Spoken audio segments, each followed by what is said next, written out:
There are some very vocal and wrong sources in this world who insist that the old ways are either dead or dying. Such a message of doom doesn't help my friends and colleagues, who are, in fact, the heroes who the dire news does a great disservice to. I'm here to tell you that we are here. We exist as more than lighthouses, but as actual hands gathering these trades well before they've bashed on the rocks. The news is good and hopeful. The hands are hardworking and incredibly talented. Dayle Tognoni Ward's shop was born from a sailing community of which she is a member and that she supports with her good work. In this video, we'll see a project made from very rare materials that she continues to use with care and caution. Be prepared for an adorable mizzen for a sailing canoe. Listen in as we chat while she works on Rosalind's sails. I love to visit purpose-built shops full of specialized tools. Sailmaking, along with metalwork, carving, leatherwork, bronze casting, and many other skills are sometimes referred to as related crafts, meaning that they're related to boat building and sailing, but have their own deep wells of knowledge that could take a lifetime to master.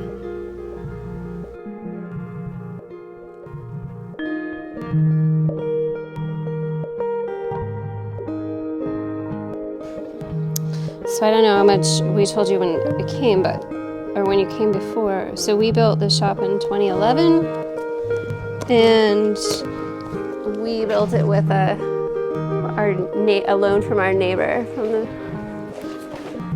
because the bank wouldn't give us any money. They didn't say no right away, but our neighbors said, "We'll help you out. You should come talk to us."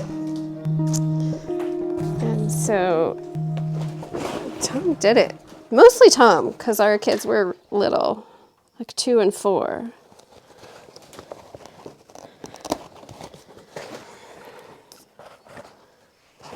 We've slowly added more insulation and nicer floor and stuff over time. I started working for Dave Berrig when I quit sailing, and when we moved to Maine, I worked for Nat Wilson until I had my kids. And then I worked, and I had gone back to work for Nat a few times in that time, and since I've had my shop, I did some subcontracting stuff for him.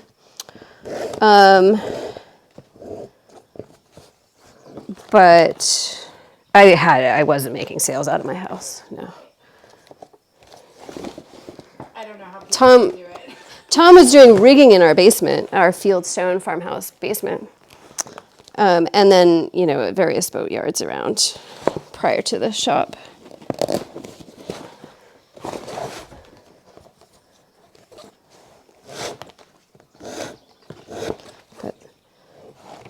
Yeah, it started out. The first sail I made was a tan bark, like spritzel, and I didn't have any lights, which makes it really hard to see your marks on the tan bark.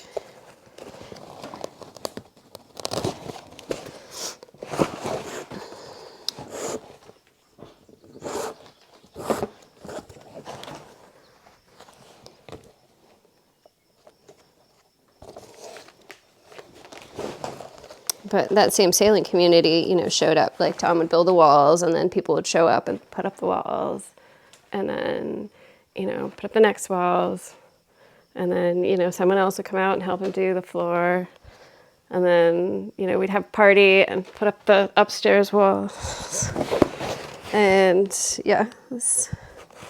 put the roof on before a nor'easter, and but that was all through the sailing community here.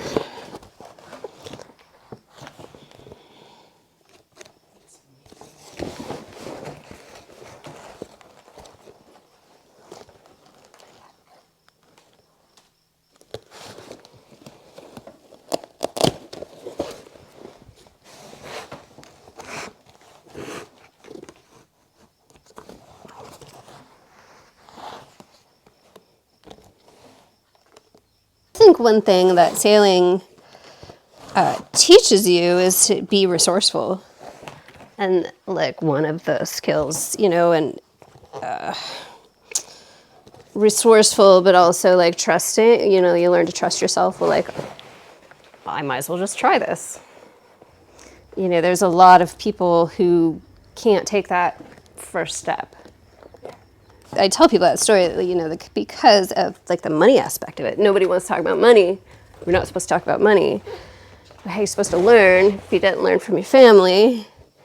And then you don't know about alternative ways to do that. If you can't get a loan from the bank, maybe you can get a loan elsewhere.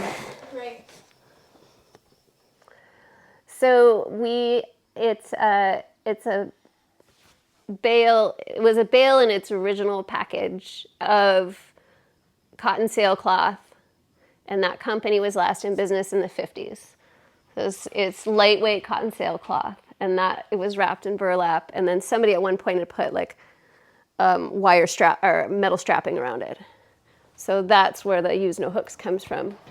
Oh, wow. And that was the packing list in it. So it came from Nashua Mills, which I believe the company was out of New Bedford, Mass. Have you used all the material yet, or are you No, saving it so for special? I have been making sails, so it came from Mystic Seaport, and so I have the cloth, and when I make sails with it, I donate the cost of the cloth back to the museum. Oh, okay. And so, yeah, the project has to be appropriate for the cloth because it'll never be made again. Right. And it's lovely to work with. Because one of the, like, it also... 1.5 shots so, would right. So that keeps the skill of making cotton sails alive, which is an even smaller bit of us that do this. And, because making a cotton sail is a lot of labor, and the materials available today are just junk. So building, all that labor on top of that kind of foundation is not fair to the customer. And then it perpetuates the, like, cotton sails are crap, opinion. And if they're made well with quality materials, they're not. And I had just repaired a sail Nat made in the 70s. It's been sailed every summer, a little spritzel. It's cotton sail. It's the same material. I think it's the same material. Came from the same lot. So there was a whole bunch of this material donated, like given to the museum. Nat in the 70s picked it up and when he was working for the museum. And then he and Grant Gamble made a bunch of sails out of it, and this got stuffed in the attic somehow. And so I never thought I would see it. Oh, but wow. it's, yeah. Tom found it. He's like, I see this. There's cotton cloth there. And I'm like, no, it's all gone. Treasure. But it won't ever be made again because the market for it is so slim, and, there may not even be the equipment to make it again. Yeah, right. Available anymore, so. Is it easy to look at? You want to see it? Can you see it?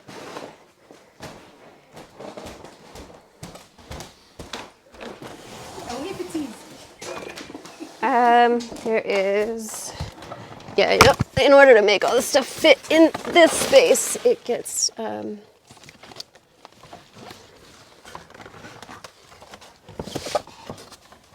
everything gets stuffed back here. Well, here is,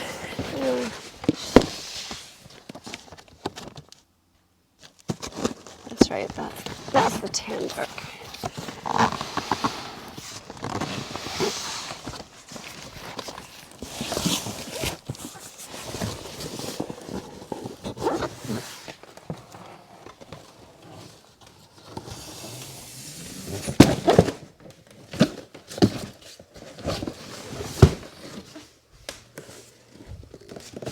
So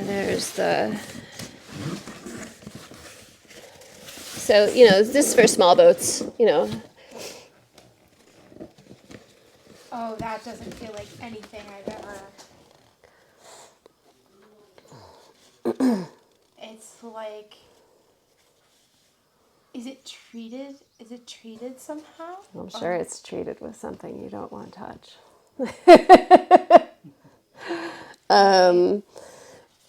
So, Arrow cloth. yeah, New Bedford.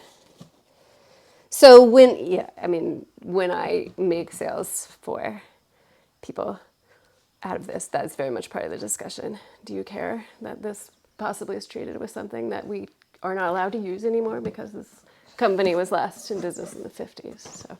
So these are my mini lug sails. This is for a canoe. So you can smell the hemp. And there's a main and a mizzen here. The little mizzen is 14 square feet.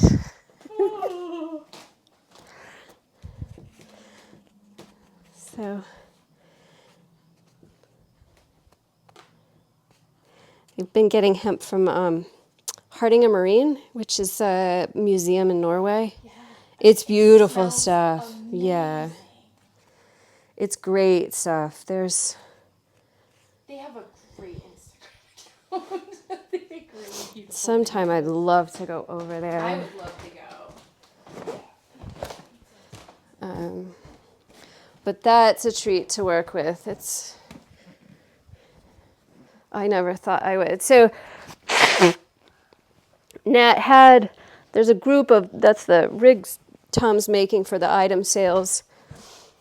I think in Lake Champlain is like this uber wealthy enclave people with these boats that are 100 years old that have only ever been in this lake, and they race them every summer. And they had material made for their new suit of sails, and that was those sails I made with Nat, and that's how I learned how to work with cotton.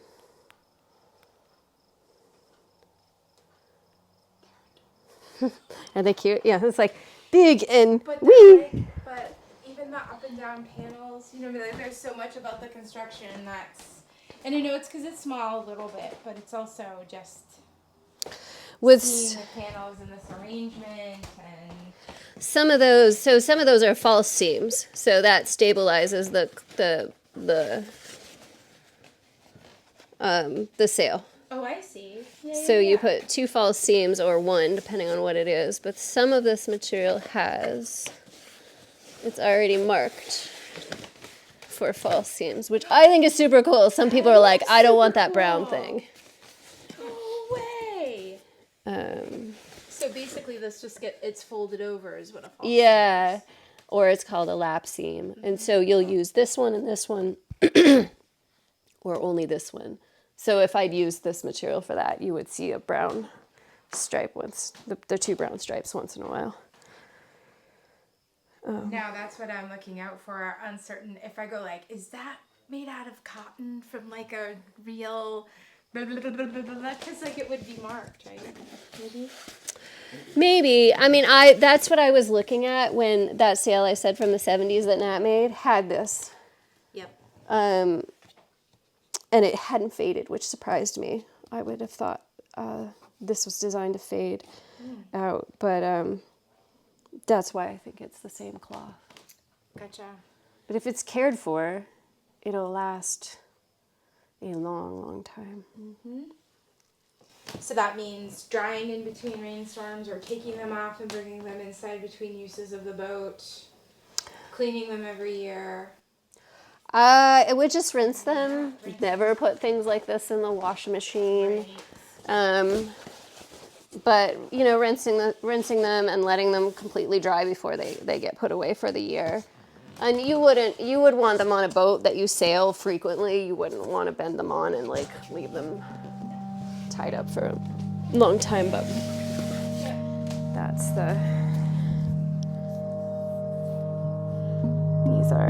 this is a sweet little project. The man wanted to come this afternoon, and I was like, well, you can. There's going to be some juggling, so he's going to come tomorrow morning. Okay. Although, I'd love to see the look on someone's face who's picking up something so so love. Thank you for showing me. I get misty about the dumbest stuff. But anyway, I love these sails. Thank you. I'm so excited. Oh my gosh. It's nice to have stuff to show people. Sometimes people visit and I'm like, oh, I don't have any. I got some pictures on Instagram for you.